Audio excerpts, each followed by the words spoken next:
Nah, ACL merupakan singkatan dari anterior cruciatum ligament atau ligamen anterior lutut. Nah, di mana ligamen anterior lutut ini berfungsi sebagai jaringan pengikat yang menghubungkan antara paha bagian bawah, tulang paha bagian bawah, dan betis bagian atas. Tanya dokter yuk. Halo sahabat NK, perkenalkan aku Nurul, salah satu fisioterapi dari NK Health. Nah, kali ini aku akan membahas mengenai salah satu cedera yang sering terjadi pada atlet. Cedera yang sering terjadi pada lutut. Nah, apakah kalian pernah mendengar cedera ACL? Apa sih sebenarnya cedera ACL itu? Nah, cedera ACL merupakan suatu keadaan ketika ACL mengalami kerusakan atau kerobekan. Nah, apa sih sebenarnya ACL tersebut? Nah, ACL merupakan singkatan dari anterior cruciatum ligament atau ligamen anterior lutut. Nah, di mana ligamen anterior lutut ini berfungsi sebagai jaringan pengikat yang menghubungkan antara paha bagian bawah, tulang paha bagian bawah, dan betis bagian atas. Nah, dia ini berfungsi sebagai penyangga lutut untuk menjaga kestabilan lutut dalam menyangga berat badan. Nah, ketika seseorang mengalami cedera ACL, biasanya akan terdengar suara klek atau pop pada bagian area lutut ketika ligamen tersebut mengalami kerobekan. Namun terdapat tanda dan gejala lain yang akan dirasakan seseorang ketika mengalami cedera ACL. Yang pertama, nyeri yang parah pada area lutut. Yang kedua, sulit untuk menggerakkan atau meregangkan lutut. Yang ketiga, lutut merasa tidak stabil. Yang keempat, seseorang akan merasakan kesulitan dalam berjalan. Dan yang kelima, lutut akan membengkak secara cepat dalam waktu 24 jam.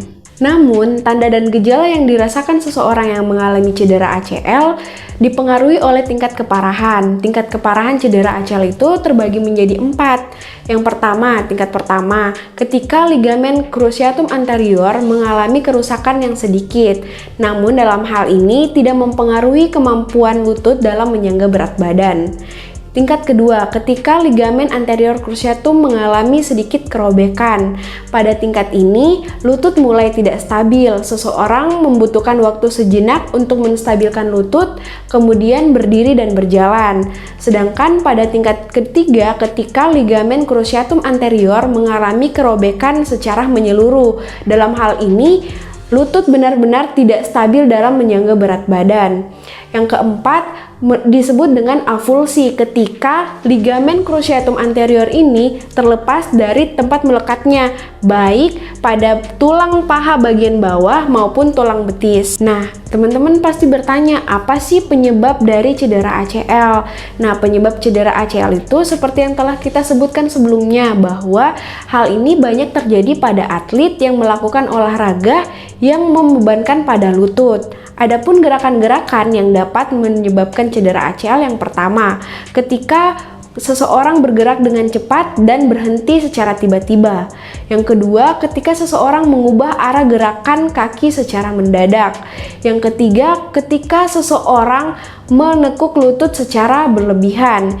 Yang keempat, ketika seseorang mengalami benturan atau tabrakan yang secara langsung pada lutut. Yang kelima, melakukan lompatan atau mendarat dengan posisi kaki yang tidak pas. Nah, ketika kalian mengalami cedera ACL, apa sih pertolongan pertama yang kalian harus lakukan?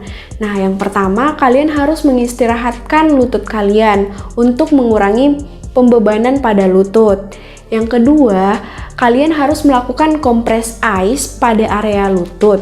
Hal ini berfungsi untuk mengurangi nyeri dan pembengkakan. Yang ketiga, kalian harus melakukan pembebatan pada area lutut untuk mengurangi pembengkakan. Yang terakhir, posisi kaki kalian harus lebih tinggi. Kalian harus menyangga bantal atau benda yang lainnya agar kalian posisi kaki lebih tinggi. Hal ini untuk mengurangi pembengkakan dan melancarkan aliran darah balik. Nah, apakah penanganan pertama cukup untuk menangani cedera ACL? Tentu saja tidak. Terdapat penanganan selanjutnya untuk mengembalikan kemampuan fungsional yang akan dijelaskan pada video berikutnya. Jika ada yang ingin kalian tanyakan, silahkan isi kolom komentar di bawah ini. Jika video ini bermanfaat, jangan lupa like, komen, subscribe, dan share ke teman-teman kalian yang membutuhkan. Salam sehat buat kita semua. Terima kasih. Tanya dokter yuk.